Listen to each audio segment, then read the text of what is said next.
Son design élégant, ses courbes rondes et généreuses, son moteur au son presque musical lui donne la beauté que vous méritez. Et grâce à ses 11 sièges et à son coffre d'une contenance de 25 000 litres, elle sera la compagne idéale de tous vos déplacements en famille. Alors, convaincu ? Qu'est-ce que vous faites chez moi ? J'ajoute qu'en cadeau, nous vous offrons au choix le calendrier Lui 2017 ou l'intégrale des Fast and Furious. Bon, d'accord pour les Fast and Furious, mais maintenant vous partez. De toute façon, j'ai pas le permis. Alors laissez-moi vous présenter notre gamme de voitures sans permis qui, avec leurs courbes rondes et généreuses, On voit le générique, vite. volupté pour une conduite paradisiaque. James Wan est un réalisateur australo-malaisien surtout connu pour ses films d'horreur et qui est entre autres à l'origine des sagas Saw, Insidious et Conjuring. Ouais, dès qu'il fait un film, il y en a 15 qui viennent derrière, à force les producteurs doivent plus savoir quoi en faire. Faut dire qu'en quelques films, il a su créer un style à la fois personnel, beau visuellement et très efficace. Il sait créer des ambiances prenantes et surtout déjouer les attentes du spectateur pour faire surgir l'horreur là et quand il ne s'y attend pas. C'est pour ça qu'Insidious reste aujourd'hui le film qui m'a fait le plus peur dans une salle de cinéma, et là vous vous dites probablement Dans le titre de la vidéo, il y a marqué Fast and Furious 7, alors je veux que tu parles de grosses bagnoles, moi. J'y viens, spectateur impatient, ne t'inquiète pas. Parce que ouais, en 2015, James Wan a sorti Fast and Furious 7, qui apparaît un peu comme une anomalie dans sa filmographie. L'univers, le genre et le budget sont très différents de ceux de ses autres films, c'était la première fois qu'il travaillait sur une franchise qu'il n'avait pas lui-même créée, et presque aucun de ses collaborateurs récurrents ne l'accompagnait. Donc un film à part qui a de quoi surprendre les fans de ses films d'horreur, mais est-ce un mauvais film pour autant ? On va voir ça tout de suite, après un résumé rapide des 6 premiers Fast and Furious. 500 connards sur la ligne de départ, 500 couillons dans leur camion. Ça fait un max de blaire aux portes du désert, un paquet d'enfoirés au vent du Ténéré. Merci, mais moi je m'en fiche, tant qu'il y a des poursuites et des trucs qui font boum. Le film commence dans un hôpital où Deckard Shaw rend visite à son frère, l'antagoniste du précédent film, et lui promet de se venger. Et ok, cette séquence est classe. James Wan semble décidé à sortir directement le grand jeu niveau réalisation. D'un côté, il iconise Shaw, c'est-à-dire qu'il nous montre à quel point le personnage est puissant. La froideur du jeu de Statham le pose comme un personnage inébranlable et sans pitié, et le carnage dans l'hôpital nous dévoile les dégâts qu'il est capable de faire. Bref, on nous dit que Shaw est aussi badass que dangereux. Mais il y a aussi une dimension comique presque cartoonesque dans la scène, comme si James Wan voulait nous dire que son personnage est tellement over the top que lui-même n'y croit pas complètement. Bref, ça commence plutôt bien. J'ai hâte de voir la suite.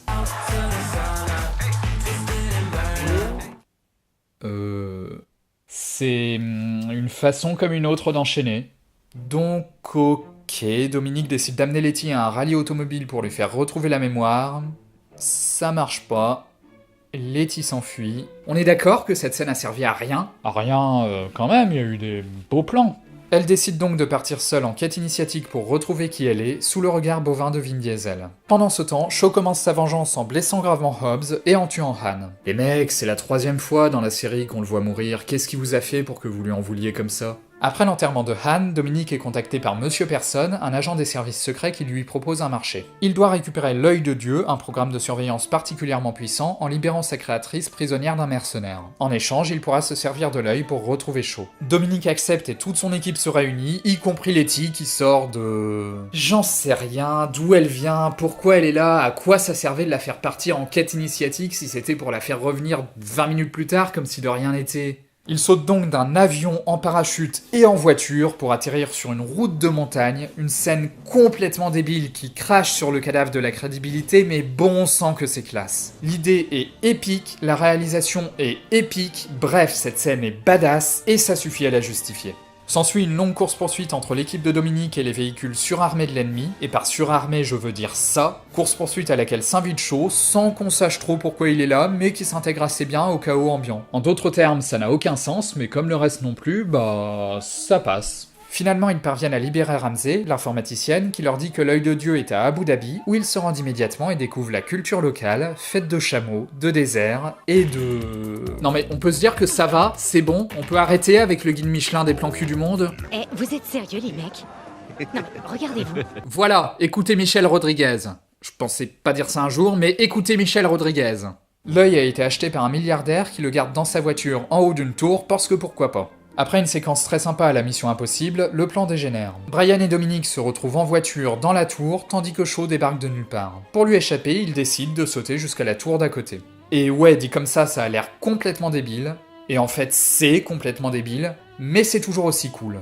Normalement, un film exige du spectateur sa suspension d'incrédulité, c'est-à-dire qu'il lui demande de faire l'effort de croire à ce qu'il regarde, même s'il sait que ce n'est pas réel. C'est ce qui fait que devant le Seigneur des Anneaux, on ne se dit pas « Eh, c'est trop débile d'abord, les hobbits ça existe même pas !» Pour permettre ça, l'univers du film doit un minimum tenir la route, et même si ces règles ne sont pas réalistes, elles doivent exister, être respectées, et être assez claires pour que le spectateur les comprenne et les accepte. Lorsque ce petit bolide atteindra 88 miles à l'heure, attends-toi à voir quelque chose qui décoiffe. Or, dans l'univers de Fast and Furious, la seule règle semble être devenue « si c'est cool, c'est possible ». Et ça me va, c'est une règle tordue, peut-être un peu feignante, mais le film s'y tient, et ne cherche jamais d'autres justifications à quoi que ce soit. Et si vous ne voulez pas vous faire spoiler la fin du film, enfin en même temps, spoiler Fast and Furious 7, je vous laisse sauter à ce moment de la vidéo. Et en attendant, mon assistant va vous raconter une passionnante anecdote sur Vin Diesel. Tout à fait, saviez-vous que Vin Diesel était fan de jeux de rôle ? Et ah bah c'est tout, il aime bien ça quoi. C'est un peu décevant. Oui, en même temps vous me prenez un peu au dépourvu aussi. L'équipe parvient à reprendre l'œil de Dieu et à localiser Shaw, caché dans un entrepôt abandonné. Mais ils s'attendaient à leur venue, et la prise d'assaut tourne au désastre quand Shaw récupère l'œil. Conscient d'être en position de faiblesse, Dominique et son équipe décident de retourner à Los Angeles, une ville dont ils connaissent bien les rues, pour la confrontation finale. Et en effet, les ennemis arrivent en voiture et en avion, et en voyant que tout pète partout, The Rock se dit qu'il est temps de revenir dans le film, et il abat un drone avec une ambulance. Sans déconner, il génère les principes de scène d'action au hasard, c'est pas possible autrement. Alors, The Rock... Poussette et Boeing 747. Bon, bah on y va les gars. Bon, pour résumer rapidement, il y a de la bagarre partout, surtout entre Dominique et Shaw, et Brian Tyler se dit que puisque tout le monde a décidé de faire ce qu'il veut, il n'y a pas de raison qu'il se lâche pas à la musique. Shaw est finalement neutralisé par l'avion mercenaire qui atomise la moitié d'une rue, mais Dominique parvient à abattre le dit avion en y accrochant un sac de bombes, et l'épilogue du film permet de rendre hommage à Paul Walker, décédé pendant le tournage, ce qui est un peu cucu, mais plutôt touchant. Et fin. Et alors, vous avez aimé ? Ben, je sais pas trop en fait. La plus grosse qualité du film, ce sont ses nombreuses scènes d'action, impressionnantes et plutôt originales. Il veut nous en mettre plein la vue et fait tout pour nous surprendre, quitte à piétiner allègrement la crédibilité. Depuis le 4e film, les Fast and Furious cherchent à chaque fois à faire plus gros et plus fort que les précédents. C'est comme ça qu'on est passé de films de course à peu près réalistes au délire du 7e. Mais l'évolution a été assez progressive pour qu'on l'accepte, et rien que pour ça, la série mérite un bon point. À ce rythme-là, dans 3 films, ils sont sur la Lune à faire une course de slalom contre une fusée. Et ça nous paraîtra normal. Mais ce 7e film se distingue aussi des autres par l'arrivée de James Wan. D'ailleurs, je serais curieux de savoir comment ils en sont venus à le choisir lui. Bon les cocos, on a besoin d'un réal pour Fast and Furious 7. Des idées ? James Wan ? Non, il a fait quasiment que des films d'horreur, il a jamais géré un tel budget, j'ai pas confiance. John McTiernan. Il est pas en prison, lui ? Woody Allen. Parfait. Va pour James Wan. Les épisodes 3 à 6 ont tous été réalisés par Justin Lin, qui a fait preuve d'un vrai talent. Pourtant, en commençant avec Tokyo Drift, c'était plutôt mal parti, en prenant l'univers de façon souvent très sérieuse. Je dis pas qu'il n'y a pas d'humour dans les épisodes qu'il a réalisés, mais les personnages, les enjeux et l'intrigue globale sont traités avec beaucoup de premier degré. A l'inverse, James Wan apporte à sa réalisation un certain recul. J'ai souvent l'impression qu'il souligne le côté irréaliste de certaines scènes. Là, par exemple, avec ce plan large inattendu qui renforce le ridicule de la cascade. Pareil pendant le final. Entre The Rock qui casse son plâtre en bandant les muscles et le début beaucoup trop grandiloquent pour être sérieux du combat entre Vin Diesel et Jason Statham, clairement James Wan s'amuse et veut créer une complicité avec le spectateur. Tout en parvenant à rester vraiment sérieux par moments. Par exemple, la scène de l'usine, avec ses décors en fumée et ses lumières rouges, est un vrai moment apocalyptique. C'est peut-être la scène dans la saga qui m'a le mieux fait ressentir la défaite des protagonistes. Oui, parce que, astuce de réalisateur, si vous voulez donner un sentiment de menace, mettez du rouge partout. Ouh, je fais peur, je suis méchant, ah, vous avez peur. Ce mélange de sérieux et de second degré est aussi très présent dans le personnage de Shaw. Pour la première fois dans un Fast and Furious, l'antagoniste nous est présenté avant les héros, comme si dès le départ, Wan voulait faire peser cette menace sur tout le film. Et par la suite, il traite Shaw comme une sorte de cliché ultime de méchant de série B. Il s'exprime presque uniquement par punchline, reste stoïque au milieu du chaos, et surtout apparaît toujours de manière totalement inattendue.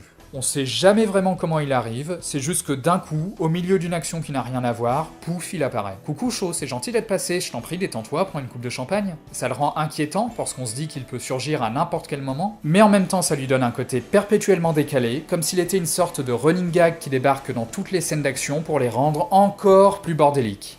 Mais ce point de vue du réalisateur n'est pas toujours bien assumé, probablement parce que James Wan n'a pas toujours eu la liberté qu'il voulait. Il a pu avoir un certain recul sur ce qu'il faisait, mais ça n'empêche qu'il devait le faire quand même. Par exemple, dans une scène, Ramsey décrit les protagonistes en donnant à chacun sa fonction au sein du groupe, qui est aussi sa fonction dans le scénario. Dominique, c'est le mâle alpha, c'est-à-dire le héros, Roman Pierce, c'est le comic relief, etc., etc. La scène est plutôt drôle, et encore une fois, elle permet de se dire que le film ne se prend pas trop au sérieux, mais ça ne change rien au fait que les personnages restent des clichés qui ont très peu évolué depuis le premier film. Ouais, mais bon, ça va, c'est un film d'action, c'est pas grave si les personnages sont pas très profonds du moment qu'ils savent cogner. D'ailleurs, je vous dirais heureusement, parce que Vin Diesel, quand on lui demande de jouer autre chose que le gros dur, excusez-moi... Tu marques un point, et c'est pas ce qui me dérange le plus dans le film. Non, ce qui me gêne, c'est surtout les clips show à couleur, à base de musique douteuse et de gros plans de voitures et de femmes peu habillées. Oh zut, je crois que je viens de piétiner l'image de la femme. C'est une sorte de constante dans la saga Fast and Furious, et depuis le départ, on a au moins une scène de ce genre par film, mais dans celui-là, je les trouve particulièrement insistantes et déplacées. Peut-être parce qu'elles viennent souvent après des scènes très classes, ce qui crée un contraste étrange, ou parce qu'aucun effort n'est fait pour les justifier scénaristiquement. On dirait qu'on les a greffés là un peu au hasard, histoire de respecter le cahier des charges. Bonjour, j'ai un carton de plan cul pour vous, je le dépose où? Oh, bon bah mettez ça n'importe où, on s'en fiche, de toute façon, personne fera attention. Comme je l'ai dit, il y a bien quelques répliques qui critiquent ces moments voyeuristes, mais elles restent rares et elles n'empêchent pas de nouvelles scènes du même genre par la suite. Et j'ai du mal à comprendre pourquoi la saga reste accrochée à ce genre de tic. On dirait un manque de confiance dans la qualité du film qu'il cherche à compenser en attirant le spectateur à coups de bonne idée jusque dans les bandes annonces. Et c'est idiot, parce que dans l'ensemble ce sont des films d'action au moins sympas, et le 7 n'est pas le seul à être très bon. Et comme à côté de ça, l'histoire et les personnages sont assez banals, les premières choses qui me viennent en tête quand je pense à Fast and Furious, c'est grosses voitures, musique pourrie, et filles en bikini. Et c'est triste un peu quand même. Alors on peut se dire qu'une minute de ça sur 2 heures de film, c'est pas bien grave, mais combiné aux autres défauts que j'ai déjà cités, ça crée un univers qui a du mal à me passionner, et qui parfois me rebute par son côté... son côté beauf. Je suis désolé mais je vois pas d'autres termes. Donc est-ce que j'aime Fast and Furious 7 ? Ben pour ce qui est de l'action à proprement parler, oui, ça m'en met plein la vue et j'adore ça, mais dans un univers qui ne me touche pas particulièrement. Voire qui me touche en mal. Mais dans le fond, ça n'empêche pas d'apprécier Fast and Furious 7, à mes yeux celui qui exploite au mieux les qualités de la saga. Des scènes d'action over the top, une ambiance légère et fun, et un groupe de héros aussi superficiel qu'attachant. Bref, un grand défouloir décomplexé qui ne cherche qu'à nous divertir, et qui y arrive très bien. C'était l'Archiviste, merci d'avoir suivi cette émission, et à bientôt.